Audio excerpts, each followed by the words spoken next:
जय हिंद। आपने कभी सोचा है कि दुनिया के जाने माने तानाशाह शासक एडोल्फ हिटलर ने कई करोड़ों लोगों को अपना अंधभक्त बनाया। ही नहीं बल्कि पूरी दुनिया में उसे जानने लगे। उसकी रणनीति क्या रही होगी, जबकि ना ही उस समय सोशल मीडिया थी और ना इंटरनेट। इतना ही नहीं बल्कि अल्बर्ट आइंस्टीन जैसे वैज्ञानिक को भी जर्मनी छोड़ वहां से भागना पड़ा। तो आइए जानते हैं सारी सच्चाई। इस वीडियो में एक महान ग्रीक दार्शनिक हुए अरस्तु ने कहा था कि 3 तरह से लोगों को अपने बस में किया जा सकता। पहला लोक नीति द्वारा, दूसरा द्वारा और तीसरा मनोभाव द्वारा, जो कि आज के समय में बड़े बड़े कॉलेज में बिजनेस मैनेजमेंट कोर्स में भी सिखाया जाता है। मैं एग्जाम्पल के तौर पर चंदन की लकड़ी को लेता हूँ, तो मैं लोक नीति के अनुसार कहूँगा जितने भी सेलिब्रिटी हैं, बड़े बड़े बिजनेसमैन हैं और राजनेता हैं, उन्हें चंदन की लकड़ी से ही जलाया जाता। वही तर्क के अनुसार मैं लॉजिक का यूज करूँगा इसे अच्छा बताने के लिए।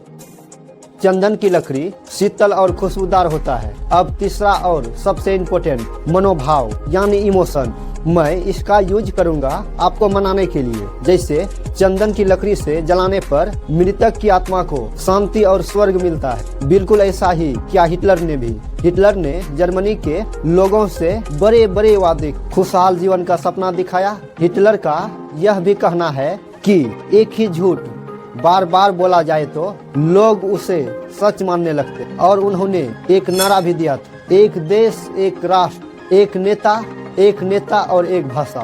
हिटलर इसमें सफल भी रहा। वह स्पीच में बार बार कहते, अगर तुम अपने देश से प्यार करते हो तो हमें वोट दो, अगर तुम अपने देश की आर्मी से प्यार करते हो तो हमें वोट दो। ऐसा इमोशनल भाषण में कोई भी प्रभावित हो सकता है, जैसे यूट्यूब में भी देखने को मिलता है। अगर आप अपने माँ से प्यार करते हो तो इस वीडियो को लाइक करें, और ऐसे वीडियो में लाखों में लाइक और व्यू आते भी हैं। वही परंतु जो लॉजिकल इंसान होगा वह साफ कहेगा, ठीक है मैं अपने माँ से प्यार करता हूँ, लेकिन तुम्हारा वीडियो क्यों लाइक करूँ। वही अगर वीडियो अच्छा लगेगा तो लाइक जरूर करूँगा। तो हिटलर के द्वारा लॉजिक को खत्म करने के लिए 10 मई 1933 को लगभग 10,000 किताबें जला दिया गया। नाजी पार्टी के सौरव द्वारा कहा ये किताबें यानी इंटरनेशनल थी, और लेकिन ये वह किताबें थी जो नाजी पार्टी को लगा यह किताब मेरे खिलाफ जाती है। आपको बता दें कि नाजी पार्टी यानी national socialist German workers party, जिसकी स्थापना एंटोन ड्रेक्सलर ने 20 फरवरी 1920 में की थी, लेकिन 1 साल बाद ही किसमें हिटलर ने इस पार्टी का नियंत्रण अपने हाथों में ले लिया। उस समय ऐसे आर्टिकल लिखे जाने लगे जिसमें पूरी तरह लॉजिक को नीचा दिखाने की कोशिश की जाती थी। यहाँ तक कि फर्जी रिसर्च पेपर भी निकाले जाते थे जिसमें यह दिखाया जाता था कि हम जर्मन सुपेरियर हैं, हमारा ब्लड भी प्योर है और बाकी ह्यूमन सब ह्यूमन है। बड़े बड़े यूनिवर्सिटी में भी नाजी पार्टी के द्वारा कंट्रोल किया जाता। प्रोफेसर, साइंटिस्ट और बड़े बड़े एनजीओ को भी नाजी पार्टी के द्वारा ही कंट्रोल किया जाता। ऐसे में कोई सच तक पहुंच ही नहीं पाता। एक्चुअल में क्या यहाँ हो रहा है वह कोई जान ही नहीं पाता। लेकिन दुनिया के सबसे फेमस वैज्ञानिक अल्बर्ट आइंस्टीन ने हिटलर का खुलकर निंदा की। वही हिटलर को पावर में आने पर अल्बर्ट आइंस्टीन ने Prussian academy of science in Berlin से इस्तीफा दे दिया। यहाँ तक कि जर्मन सिटीजन भी छोड़ने को तैयार हो गया। इसी के दौरान जो वहाँ के मीडिया थे हिटलर के हाथों बिक चुका था। उस मीडिया ने आइंस्टीन के खिलाफ बहुत ऐसे खबरें छापे एवं नाजी पार्टी के द्वारा आइंस्टीन के रिसर्च पेपर को जला दिया गया। कुछ अखबारों में यह तक भी कह दिया गया कि आइंस्टीन कम्युनिस्ट के साथ मिलकर देश के खिलाफ साजिश कर रहे हैं। अल्बर्ट आइंस्टीन को देश का नंबर 1 एनिमी शत्रु बना डाला, जैसे कि सबसे बड़ा देशद्रोही वही हो। उन्हें जब लगने लगा अब हमारी जान को यहाँ खतरा है तो वह जर्मनी छोड़ बेल्जियम भाग गया। इतना तक कि अल्बर्ट आइंस्टीन को मारने के लिए इनाम तक रखा गया। फिर अल्बर्ट आइंस्टीन बेल्जियम से इंग्लैंड भाग गया, जहाँ पर उसे 24/7 इंग्लिश बॉडीगार्ड उसे प्रोटेक्ट करने लगे ताकि कोई भी नाजी पार्टी के आदमी आकर उसे मार ना सके। अब वापस आते हैं जर्मनी पर। हिटलर की और एक नीति देखने को मिला, वह था फर्जी दुश्मन का, जिसके सामने वह अपने आप को हीरो साबित करने में लग गए। और वह फर्जी दुश्मन था यहूदी धर्म मानने वाला।